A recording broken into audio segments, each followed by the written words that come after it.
Welcome to the Loaded Goat. I'm Aaron. And I'm Christopher, and I feel like a prisoner of this podcast. Do you really? Is that something we need? Is this a cry for help? Let's see how I take it throughout this episode recording. But I feel like I jumped the gun. People don't even know what we're here to discuss. Today we're here to discuss the collapse of the banking infrastructure in the United States of America. I don't think our listeners want to hear what we have to say about that, because we don't have much to say about that other than if you really want to read an in-depth news article on that, you will learn a lot more than listening to what Christopher and I have to say about that. Right. But today we're doing Prisoner of Love. And I'll tell you what we learned on this episode, Christopher. It's that really attractive women commit crimes too. Do you think this was news to the world? Like, this is probably the episode. Well, maybe not, but because this has happened before. But this is like what made Barney and this is what made Thelma and Louise possible. You think? Maybe. No. This is a controversial episode because it's such a departure from kind of typical episodes. But there is a feeling Barney acts kind of ridiculous, like Barney always does. But Andy just kind of acts a little silly. He's in love. I think she is in.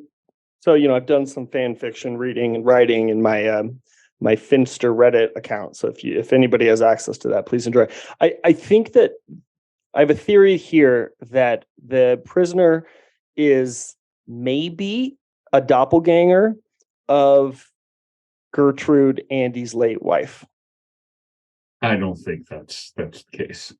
So he's having an out-of-body experience. That's why he's not worried about going home to see Opie, not even once. When he's like, can you stay the night? And he's like, Ma, I got a son. He's like, he never says that. He's like, I'm with his mother. So you're thinking this could be, you've got Breaking Bad's famous Fly episode. You think this is the Andy Griffith Show Fly episode? Unpack that for me. I don't know the Fly episode. You didn't watch Breaking Bad? No, I told you it was too scary. I was worried I'd be addicted to meth by the end. I watched 2 episodes and I was like, no, way too addictive personality for this.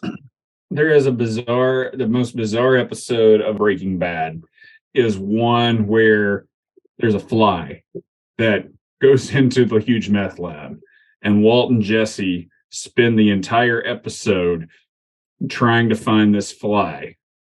And the whole point of it is it reveals so much more about the depths of their characters and other things, other aspects, while they're looking for this fly. Yes, I do think that is exactly what it is.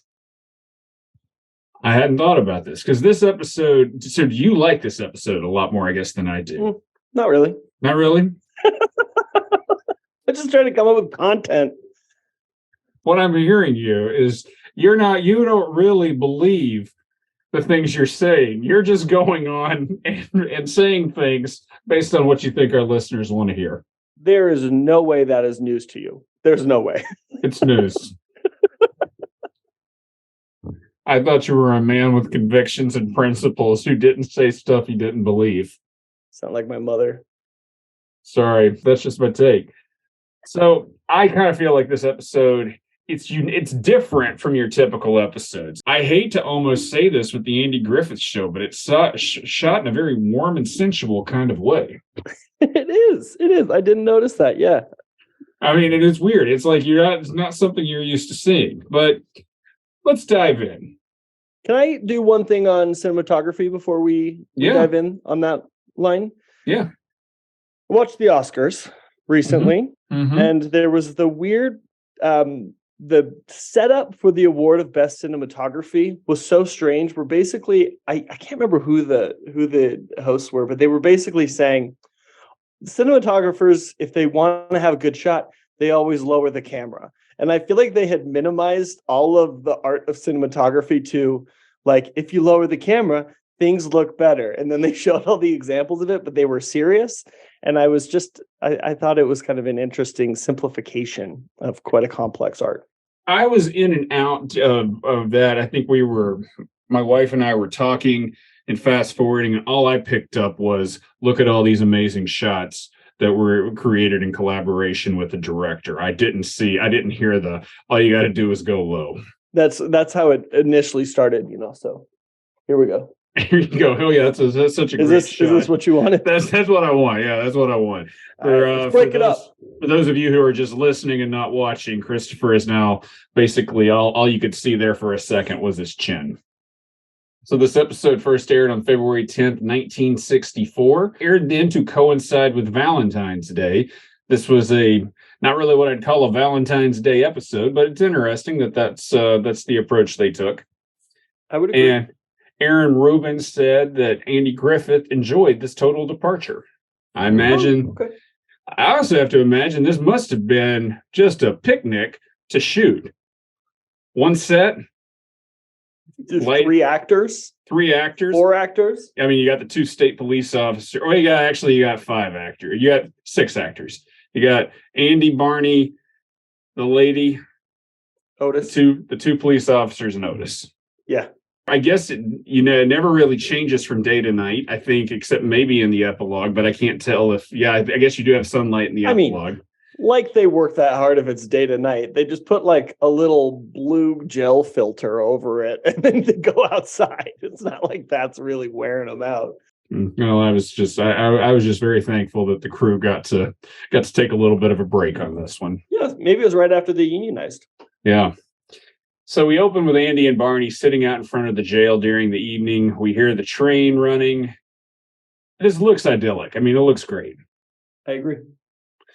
Barney talks about what he may do, which is going to go home, change clothes, and go over to Thelma Lou's to watch that George Raft movie on TV. Do you know what this is or who George Raft is? George Raft was an actor in the 30s and 40s, just a good B-movie action star. He was in westerns and action movies. He was a very handsome man. He was like Rob Riggle. He's not. No, he was not like Rob. Give me a modern day comparison. Yeah, he was not like Rob Riggle. He was like, he wasn't like all of a sudden he'd be in a movie and he'd be like, pow, or was it like Pauly Shore? Was it like a Pauly Shore? Give me a modern day. Okay, modern day George Raft would be. I don't want to say Jason Statham because George Raft was a little. I don't think George Raft was as brutal as Jason Statham is in his movies, but kind of like think of like just a B movie actor who's solid. Who Jason Statham is oddly going to come across this, find out you called him a B movie actor, and come to your home in Alexandria, Virginia, at the address. If you don't know my address, I know the street name. Is Jason Statham? So am I wrong calling him a B movie actor? I mean, I know he's carried some, but he's been in Fast and the Furious. But does he carry? I mean, I guess he did do Hobbs and Shaw. Does he carry major Transporter? I guess when I say B movie doesn't hold up to what it used to. When we were talking about B movies in the 30s and 40s, you were still getting plenty of attention in the theater. You were still getting plenty of pickup. Your budgets just weren't as big. I would consider a B movie now Puss in Boots Back in Action or whatever. That is not a B movie. That is not a B movie. That is a big budget animated feature that is the only kids movie out right now. That's not a B movie. When everybody was all excited about Kinky Boots on Broadway, I thought it I thought it was Puss in Boots, and I couldn't figure out why everybody was so into it. I mean, I can see that would make sense. Now, I have not seen Puss in Boots, but I would have to say a movie about a swashbuckling cat who takes itself very seriously, I would probably find very amusing. Yeah. Yeah. So anyway, I'm just trying to use as examples of not Tom Cruise, not Tom Cruise, not George Clooney, but kind of lower level guys who can carry their own movies. Is who I'm going to give him a Jason Bateman. Jason Bateman? No. George Raft. We're just never going to agree on this. I think we're going to have to. I don't think. First of all, I feel like I'm trying to have a conversation with someone who doesn't know what he's talking about. Yeah, I'm coming in militant for sure. You're on fire and you're clueless too at the same time. It's very frustrating. It's the only way to get riled up.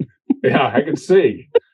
So anyway, Andy says he may go to the choir meeting because they're going to vote on the robes. Now, it sounds silly, but if you've ever been on a church council, I don't care if you're in Mayberry or New York City, people can get riled up about stuff like this. Oh, I'm on nonprofit boards, and I know the vibe. Oh yeah. So they get a call from the state police saying they're dropping a prisoner to stay the night. So that means one of them has to stay. Andy finally agrees to stay, but he's going to grab a magazine. And the state police. Can we talk about magazines for a little bit? Yeah. I'm feeling chatty today. You are feeling chatty. I was in the airport yesterday, and I didn't know what to. I was getting a little bored with music and what to watch. I've watched all the movies. You can only watch Bullet Train so many times, and it's 5, and I've done that recently. You've watched it 5 times? Yeah, well, just 2, but I obviously added a couple for emphasis. Yeah. But I went to go to Hudson News to get a magazine to flip through. First of all, magazines are more expensive than I thought. Yeah. And then I had a really hard time finding one that I'd be interested in. I ended up with Architectural Digest, and it was $10. The other one that I thought kind of seemed interesting was, oddly, the Harvard Business Review, and that was $20. What's going on with periodicals these days? What would you pick, and what do you think? What I would say is going on with periodicals these days is they don't have the base that they used to have. And they don't have the audience that they used to have, so they have to charge more. They're also online. That's becoming an issue as well. And then I think they're going up just because, like with everything else. But I think part of it is they need to set that price to stay in business. So you think it's because of the chicken flu? That's why it's getting more expensive, just like the eggs. That makes sense. What magazine would you get at the newsstand? It depends on the time of year. I mean, often, like if it's college football season, I might grab a college football magazine or a sports magazine. I might get an essay magazine like the Atlantic. I don't really read Architectural Digest, and I don't. Yeah, I've never done it either. I enjoyed it though. That's good. I mean, I guess you could learn something. It would probably be the mood I'm in. If I really wanted to feed my brain, I would probably get, the Harvard Business Review might be a good thing. But then again, if I was going to pay $20, I might just get a book. Yeah. Preach. Yeah. I mean, they don't really make Metal Edge anymore, so that's the what's Metal Edge? Metal Edge is this awesome magazine that came out in the 70s and 80s, and I think it's now defunct, but it was all about your favorite heavy metal bands, and it was like, especially for when you were at the height of hair metal, it was an awesome magazine to read. I feel a little bit that way. I really like Paper, which does a little bit of that, just not heavy metal, of course, but kind of the music, saucy personality. Gotcha. All right, we digress again. Yeah. So the state police bring the prisoner in, and she is beautiful. She's all that in a bag of chips, and she's a jewel thief, and Barney is smitten. Do you think she stole the pearls that she's wearing? Am I making this hard for you today? No, you're not making this hard for me today. I wouldn't put it past her. I mean, she's a jewel thief. And they leave, and Barney can barely carry on a conversation with her. And Harvey Bullock originally named this character Angela Carroll, but they don't go with a name on the show, and I don't think they need to. She's almost more mysterious without the name. I agree. Strong silent type. And she's not silent. But she's played by Susan Oliver, who is an actress, but also a very accomplished pilot. She was actually the second woman to fly a single-engine plane from New York City across the Atlantic Ocean. Shut up, really? Yeah. That's awesome. It's really, yeah. And she could also make a couple of small-town law enforcement officers just chase their tails. I feel like she was like an earlier version of Janelle Monáe. It's like, what can't she do? That's a great hot take. Thank you. I love Janelle Monáe. Good for you. She asks for a match for her cigarette, and Barney runs to get it. And then Andy comes in with the magazine and sends Barney home, not even acknowledging the prisoner there. And then he sits down to read his magazine, and he sees The Prisoner of Love. And the episode This episode has a lot of leering looks, a lot of glances. I mean, I feel like how much of it was kind of like just telling Susan Oliver, just move around your cell and just do this and just do that. Because there's so many shots of that. I mean, this goes on for what seems like a long time. And Andy walks over and seems like he doesn't know what to do. And we think Barney was acting like a goober, which he was. And Andy's a little better, but not much. Yeah, oh, completely. It's even more compelling or more surprising when Andy does it because it's not who his character is. Yeah. And I mean, the funny thing is like they're shocked by, I mean, she's obviously very striking. But they've dealt with female convicts before. I mean, remember Barney was holed up in that house with the convicts at large. Well, you know what it is, right? What? She has a Kavorka. She does have a Kavorka. She definitely has a Kavorka. Can you tell our listeners what a Kavorka is? It's the lure of the animal. It's what Kramer has, epitomized by Cosmo Kramer. Yeah, I mean, that's because we always joked about, and it really was funny because Michael Richards really is kind of a goofball, but he really on that show did have the Kavorka. Mm-hmm. Completely. You over who can stay. She asks for another pillow, and both Andy and Barney rush to get it, and she gets situated, and we go to commercial. And then after the break, we're back in the jail, and Andy and Barney are setting up a sheet so she can change her bed. They look through the silhouette and see her changing, and it's kind of like, I mean, this is more provocative than I think I've ever seen on an Andy Griffith Show episode. It is, but it's like it's creepy and voyeuristic. But also, if you look at she's taking off her blazer, and I still think has a big blouse on, and she gets back in bed. So it's not like it's like she's taking off a winter coat, it's too NSFW for the television. It's not like speaking of Seinfeld, the episode where George is visiting his mom. Correct. Are you ready for your sponge bath? Are you ready for your bath? You're ready for your sponge bath? Yeah, it's not like that. Yeah. But wouldn't you know it, here comes Otis. He's drunk and he's upset that he has no bedding. And they say he can't stay and that they will take him home to his wife, which Otis says is police brutality. They throw him out the door. He's banging on it. They flip a coin to see who will take him home, and Barney loses, and Andy shoves a screaming Barney outside. And then Andy walks over, and she says it's kind of a kooky jail, which it kind of is. I mean, there are plenty of episodes where Barney, the state police come, Andy's got things under control, and Barney kind of screws things up. Andy really seems like he's out of his element at this point, too. I agree. But she says she's having a good time. She asks Andy to chat, and we cut to him telling her a story. And she thanks Andy for giving her an enjoyable evening and not treating her like a convict. And you almost think it's snapping Andy back to his senses.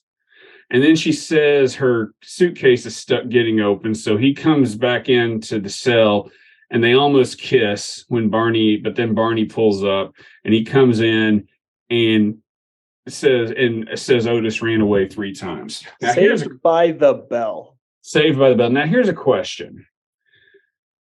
You know, there's more prison shows now, more women in prison shows where women get a little schmoozy with the guards before killing them. Now, I don't think this is what would have happened, obviously, with Andy, but do you think she really wanted to kiss him, or do you think she wanted to kiss him so she could basically slip right outside and lock him in the cell? I was sure that they were gonna kiss, and then it would be like a dance swirl, and then he would be like set on, and then she'd run out and lock him out. You think yes, to your question. I think she was about to take him for a ride. Yeah. Do you think? So you don't think she would? Do you think she meant anything she said to him? No. She's pure evil. She's pure evil. I mean, I don't know if she's pure evil, but I think she's a con artist. Yeah. You're just splitting hairs. Tomato. All right, fine. So Andy says he'll head out and get some air and maybe go home. Barney asks if she's getting to him, And Andy says no. I mean, you talk about just a couple of dudes with a weak constitution at this point. I mean, they've got to basically house her for one night. Yeah. Not like they're taking Russell Crowe to Yuma. I mean, this should be something. Such a good movie. Such a good movie. This is something they should be able to do without much trouble. But Andy says no, and Barney is just excited to have her to himself. And back at the Taylor house, Andy is restless, and Aunt B says she smells perfume, and Andy says it's aftershave lotion. Before Aunt B decides to head to bed. And then we're back at the jail. She just like frantically shoves up her little knitting set. I was like, Aunt B, take a little bit more care with your hobbies. Yeah. You're a little erratic here. Well, maybe they said, Francis, get off say your line and get off the set. I don't know. Mm-hmm. But she just kept doing it in different ways. And then finally the director was like, Francis, I swear to goodness, if you don't just say the line and get upstairs. But I mean, she's often had her frustrations of working on the show were often very well documented. This was never discussed, but maybe it was too painful. Yeah, could be. Yeah. So then we're at the jail, and you just know what's going on. Barney's all too eager to unlock the jail cell to help her with her suitcase. And at the Taylor household, Andy walks out on the porch smoking a cigarette and decides to go check on Barney. When he gets there, he hesitates to open the door. And I don't know, what do you think his hesitation is? Do you think he's like, am I overthinking this? I don't actually have a good read on this. I don't either. I don't either. And I've seen this episode several times. I just don't know. And basically, he hesitates to open the door. Out she comes. And basically right into his arms and says, kind of you sheriff, me prisoner. Yeah, she totally does. It's me. That's like Tarzan and Jane, right? Yeah. I mean, I was like, they're playing cat and mouse. Yeah. And then she says, you can't blame a girl for trying. It's almost like she wanted to bust out of jail, but she wanted to be smooth and cute doing it. Because I almost think, because I'm kind of a little bit like, if she locks him in there, what if she just went out the back door? Yeah, I would have done that. Maybe she didn't know about the back door, though. Yeah, I don't know. She's got to case the place first. But if you run and you're right into Andy's arms, do you just try to keep running? Or do you just... I mean, you've never had a hug from Andy Taylor, but I bet you stay there and you finish that hug. even if it means you have to go back to jail? You don't know how good his hugs are. I'm just saying, I'm not saying they're that great, but I'm just saying, we don't know. We don't know. Well, she says you can't blame a girl for trying, and they go back in, and Barney is still working on her suitcase, not even realizing what has happened. They switch places, and Barney is really embarrassed, as he should be, and we go to commercial. And then in the epilogue, the state police come to pick her up, and she asks if they are mad at her. And they tell her no, and she leaves. Are you mad at me? Are you mad at me? Like Opie's getting taken away. I feel kind of like I'm not a corrections officer. I don't ever have I don't ever have any intention to ever work in the penal system in any sort of capacity. If I find myself in that situation, things have not worked out like I want them to. Yeah, you'll be pressing license plates. Things really haven't worked out like I want them to. But I feel like if you're a guard, a warden, a law enforcement officer, and someone tries to escape on you, that puts a damper on the rest of the incarceration. I agree. So it's like, are you not mad at me? I'd be like, yes, we're mad at you. We're very mad at you. Yeah. But then she leaves with another officer that she's going to butter up. You just kind of like, none of you ever arrested a woman before? I mean, this can't be the first time somebody's tried to butter them up like this. Yeah. I mean, I would do it. Yeah. And so then they leave, and Andy says you can't blame a girl for trying, and we close the show. What are you going to give it? Now that we're talking about it, I actually appreciate it more. When I was watching it again, I was kind of like, I don't like this. So I think you got to compartmentalize that, right? Because it is like you're enjoying your time with me and I'm enjoying my time with you. That's not the episode. You know? It's let's say you go meet with, back in the day, Osama bin Laden, and you guys really like, you get a burrito together and you both have a great burrito. You're not going to say that you were fine with everything he's done in his past. You're going to say that was a good burrito. Can we use a better analogy to talk about this episode than Osama bin Laden? Is that one overused? I mean, no, I get what you're saying. I enjoy my time with you and you enjoy your time with me. I do feel like they were trying something unique to do this episode. I think part of it is this is an episode that I don't think ages very well. No, and I think it's very reductive. Yeah. I would give this 5. That's kind of where I'm at too. Okay. Yeah. Okay. I mean, let me tell you something. If you're talking about the experience, and if I had a burrito with Osama bin Laden, and the burrito, I had to basically, the burrito remotely clouded I had to think for a minute and say, oh yeah, he's still a bad guy. That would have to be the most amazing burrito you have ever seen. Not bad for an analogy on the fly. Yeah. All right. Any final thoughts? No. We okay. All right. Well, thank you. Thanks for listening. Check us out on Apple Podcasts, Spotify, YouTube, and wherever you get your podcasts. And if you think about it, subscribe. Next week, we'll do Hot Rod Otis. Until then, Christopher, you can't blame a girl for trying.